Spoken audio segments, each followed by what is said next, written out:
town. So they expressed to you that you're always canceling trips due to the increase of aggressiveness and that I'm a very timid person. So I try to stop problems before they even come. So I feel bad. I'm like, okay, one last trip. I let them know before the trip that we're going to be done after the trip. This is just the last trip. He takes you on a Hey, ma'am, if you stopped problems before they came, you wouldn't go on the trip, especially after what you just described to us. Hey, if you're looking for trouble, you came to the right place, buddy.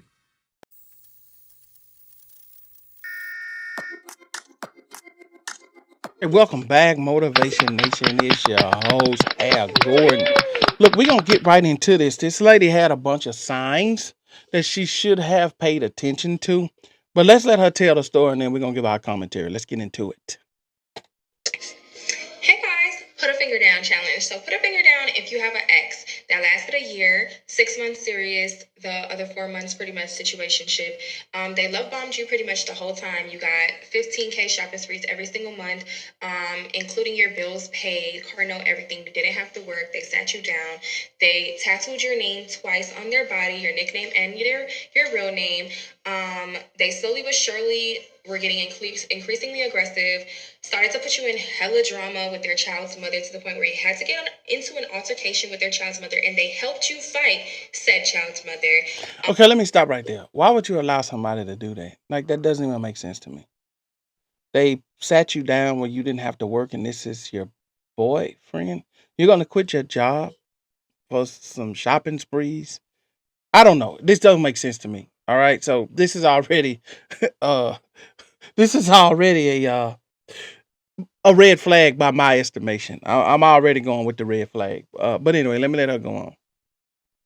After a while, you realized that you couldn't do it anymore. So because the person was just not really a nice person, but you already had a trip booked to go out of town. So they expressed to you that you're always canceling trips due to the increase of aggressiveness and that I'm a very timid person. So I try to stop problems before they even come. So I feel bad. I'm like, okay, one last trip. I let them know before the trip that we're going to be done after the trip. This is just the last trip. He takes you on a Hey, ma'am, if you stopped problems before they came, you wouldn't go on the trip, especially after what you just described to us. Don't give me the I'm a nice person and I'm just going to do this to appease them. No, ma'am, stop it. Now we're playing a victim game, and now we're trying to take the responsibility off of ourselves. You're trying to take responsibility off yourself at this point.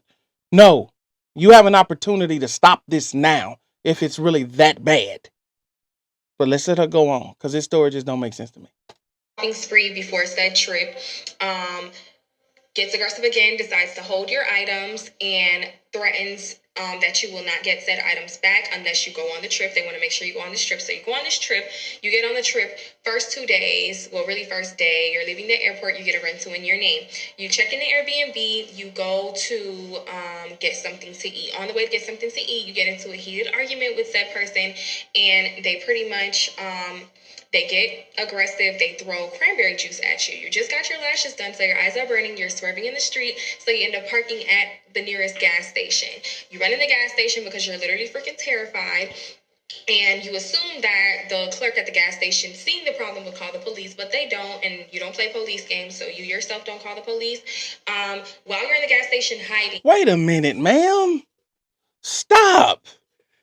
You're hoping that the clerk calls the police, but you don't play police games, so you're not going to call the police. Ma'am, come on. Come on. So you want people to be on the internet and feel sorry for you with what you're explaining? Well, I don't. You put yourself in this situation. All over a shopping spree? He's going to hold the items? So basically, you're saying that your worth is whatever items that he bought with the $15,000 shopping spree. Those items are more important than your health and your safety. And now you're telling us a story so we can feel sorry for you. Okay, got it. Got it. Let me try to let you finish this without interrupting anymore, because this is a sympathy tale that you want us to all feel bad for you because you were getting $15,000 shopping spree. You lightweight trying to talk about other women at the same time you want sympathy, telling them everything this man did for you and shopping spree sat you down and all this. But I need y'all to feel bad for me. But look what I had a guy doing for me. I don't know. That's just what I'm hearing. Let me let her go on, though. said person breaks the windshield wipers off of the interior of the car, so the windshield wipers will not stop going off, and he pops one of the tires. So when you finally and leaves you at the gas station, hops in the car with his friend that he knew in this state, leaves you at the gas station. So you had to find your way back to the Airbnb. You get to the Airbnb, your whole luggage is cleared, and I'm talking like 30K worth of designer items. Pretty much you only have what you have on your body right now. So you call said person to find out like what the heck is going on. They let you know like, bleep, you're not getting XYZ back, you got them messed up and da. So you have to play nice to get your stuff back. You play nice because once again this person is freaking insane. You play nice, they come back, you guys fake make up, so you try to survive the rest of the trip, because remind you, this person is getting increasingly aggressive. So you play nice the rest of the trip. You guys go to a dinner date one night. They end up calling the police on you because you have to slap the crap out of them because you're literally like, you can't take it anymore. So you don't play police games, but he plays police games. So he threw the cranberry juice in your eyelashes where they came off your eyes, and you start blinking them. You start blinking them into your eyeballs, and it burned. And you got out the car, and you were hoping the clerk didn't call the police. You were hoping the clerk did call the police because you don't play police games, and you weren't gonna call them. But this guy immediately calls the police on you after everything that he's done. Hey, ma'am, you're saying he's insane? Okay, all right, I got it. All right, okay, I'm just making sure I'm tracking what's going on here. You're in public, so it's like, what could you do to me in public? So they call the police on you, play victim. Police never comes, you leave together. Toward the end of the trip, one day you notice they're extremely irritated. You don't know why. You get a text from one of an old guy I used to talk to, texting you, asking like, "Hey, are you into it with your man?" You're so clueless as to why they would be asking you that, and you find out it's because they received a explicit video of you and your other ex that I was with for 6 years, an explicit video of us pretty much when I was around like 21, that only me and that person have. And this person has this video. There's no face in it or anything, but they recognize it based off skin color and body type. And you're going through it now because you're literally about to get ready to go out to eat with current person, and you go to them and you're like, "Hey babe, I'm kind of stressed out because XYZ is going on." The first response they give you is that you know it wasn't me because I don't have your password, which I didn't see anything wrong with it at the time. When I look back, it's literally insane. Like, the first thing that comes out of a person's mouth is very important, very, like, pay attention. You didn't. So, from there, you just let it go. Then trip ends. You're on the way home. Said current is didn't take you serious, that you said like, this is it, this is the last trip. So when you're on the plane, they're trying to hold your hand, you don't want to hold their hand, they get increasingly aggressive again. They're very upset because they're realizing like this is really it, and they huff and puff, catch your attitude. You discover that you left your iPad with them by mistake. So 2 days later, you get back your iPad after the relationship is officially done. You're looking through your messages. Said person has no idea that your phone is connected to your iPad. You discover that they sent explicit video of you from when you were 21 years old to themselves, created a fake page and sent it around to everyone they suspected that liked you, and lied about it. And on top of it, that time where I questioned them on the trip about letting them know like, hey, someone told me like there's this video going around and I'm stressed about it, they were like, I hope it doesn't end up on the T page.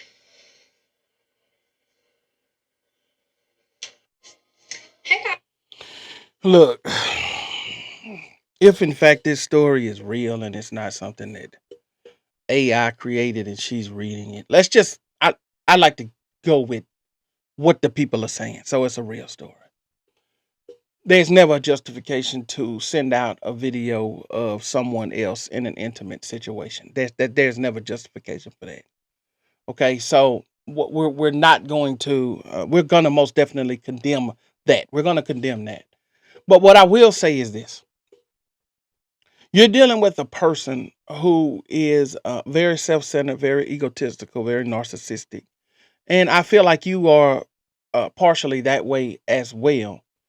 And you've seen the way that he's treated you, so you know that there's no limit to what he's willing to do to try to embarrass you, because he's shown you that just based in the story that you told us here, that this guy is willing to take it as far as possible to embarrass you, and he was controlling you with things, and you were allowing yourself to be controlled with things. And That's a very dangerous path to take. And if you're going to be in a relationship, a serious relationship with someone, trying to take advantage of them or allow them to win your love over by things, that's never going to be a healthy relationship on either side, because you're there for the things he can do for you, and he's there to control you with the things that he's willing to give to you at that particular point in time. If what you're saying is true about the $15,000 a month spending spree and sitting you down, because on the internet, everybody's dating someone who can give them $100,000 a month spending spree. But in real life, as we can see at the gas pump and everywhere else, people are complaining about the money they don't have. But we're online; everybody's rich, so that doesn't apply. So let's go with what she's saying about the $15,000 and all this stuff. Yeah, okay. So we're gonna go with it. Okay, so he's doing all these things for you because these are the things that he feels impresses you, but it also is the things that he's doing to be able to control you, and you're allowing yourself to be controlled. This man told you, you told this man ahead of time that it was over, and he said, well, I'm going to withhold your things if you don't want to go on a trip with me. So you succumb to that because you're supposed to be such a nice person to appease him. Okay, yeah, all right, whatever. But my thing is this: if you are really in that bad of a relationship and a person is really treating you that bad, why then do you continue down that path with that person? That's just the real question that I want to know. That's the part I don't understand. And is it because you were addicted to the things that he was giving you and you didn't want to let that go? But at what point is your dignity and at what point is your health and safety more important than material items that are going to be worth less than what you paid for them almost instantly? And these are the things that people need to look at when they're getting in relationships with people. Look at it for what you guys can do together, not what it is that this person can do for you and you only, and how much can I take before I've had enough. What is it that the two of us can do together to grow and be in a healthy relationship? The problem that I see is most people are not trying to be in a healthy relationship. They want to be in a lopsided, whether in some situations it's the man trying to be in total control based on what he can do for him, or it's the woman being in a subservient, whether she realizes that or not, a subservient position, because all you can do is sit around and wait to see what this individual is going to give to you. And if that is the dynamic, that's not healthy. That's not going to work. It has to be two people who are genuinely together to move each other forward as a unit. Because a relationship, two people become one. You can't operate dually in a healthy relationship. You can't be operating, dually, separately is really what I was trying to say. You can't operate separately if you're going to be in a healthy relationship. And that's in anything. Any team that wins a championship, it's a group of guys that come together for one task and they all work together. So in basketball, all five guys are working like one thing to get it done. But anyway, man, listen. Y'all saw what I saw and you heard what I heard. I need y'all to jump down in the comments and let me know what you guys think about this, because this is bananas if you ask me. But that's my time for this video. I'll see you guys on the next one. Out.